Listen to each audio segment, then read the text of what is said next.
If there's one area of triathlon that I've had to work pretty hard at, don't get me wrong, we've put some work into it all, the running, the biking, but the swim in particular for me was the biggest challenge initially.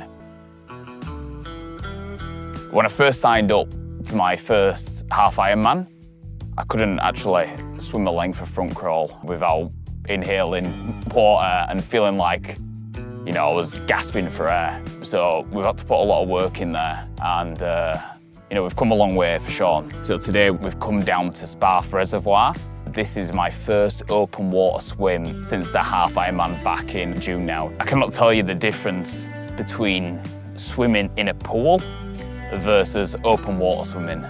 When you're in a pool, you know, you've got a nice black line to follow. You can see what's going on underwater. You've got a bit of a clock there. You can see, you know, timing wise. When you're swimming in the open water, you get into the res, you get into a lake, you cannot see underneath the water at all. It's very, very different. You've got to sight.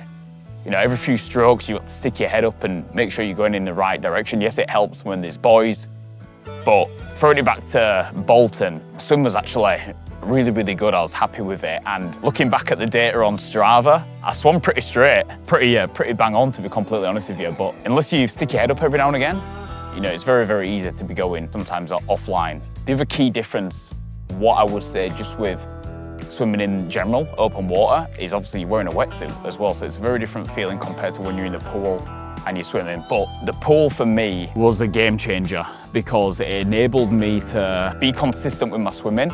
That's the one big thing that I would say, guys, is, you know, if you're looking to get into any of this type of stuff, triathlon, it is a volume game and you need time spent in each discipline.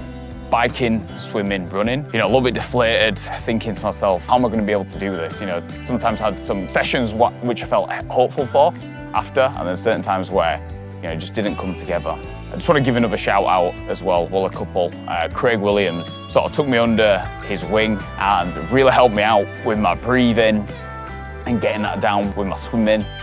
And without him, you know, I'd have really, really struggled, and something just clicked. John from Huddersfield Triathlon went to quite a few of his sort of small group classes, give me some really, really good tips for swimming in general. Even right now, I am not the best technical swimmer. You can probably see that, but do you know what? I can do the distance. I feel absolutely fine. My pace isn't too bad now. You know, I'm a middle of the pack swimmer, which I'm absolutely over the moon with, and I'm happy with that. So let's talk about swimming volume. Where am I at the moment, 5 weeks out from Challenge Mallorca? So currently, week to week, I'm doing 2 swims.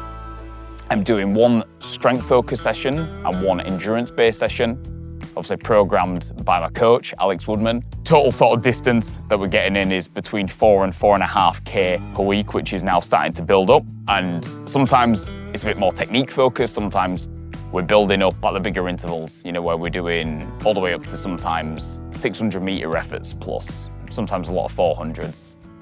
So I definitely feel fitter than going into my first event. So it's going to be really, really interesting to see where I land for Challenge Mallorca, which is another 70.3 half Ironman distance.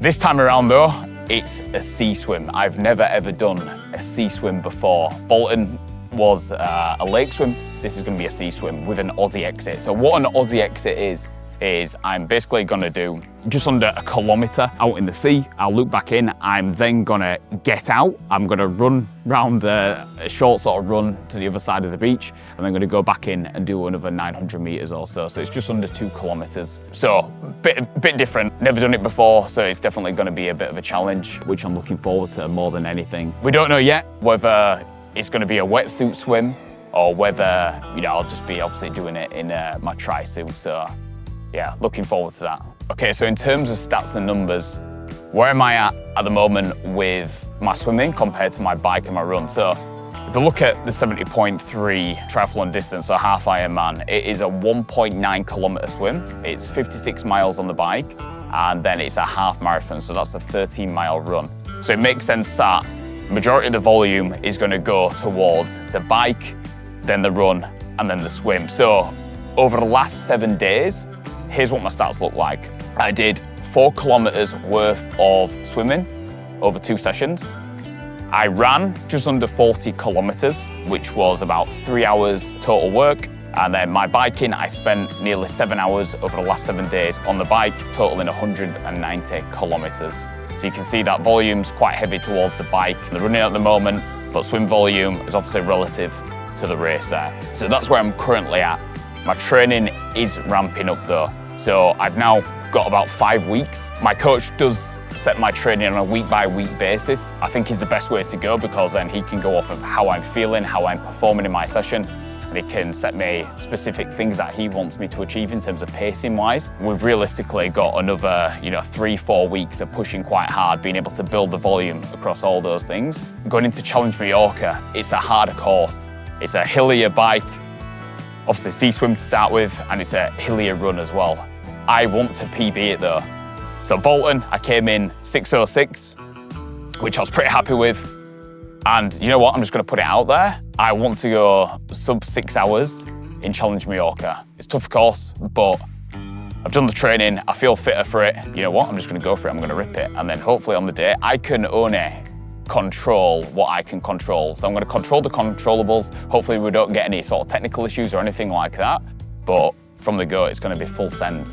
And I'm gonna give it absolutely everything that I've got. And this is gonna be a fantastic building event for next year, going into Ironman Hamburg. This is my last race of the year. So 2 half Ironman 70.3s, Manchester Marathon boxed off. This is all now gonna be building towards Ironman Hamburg for next year.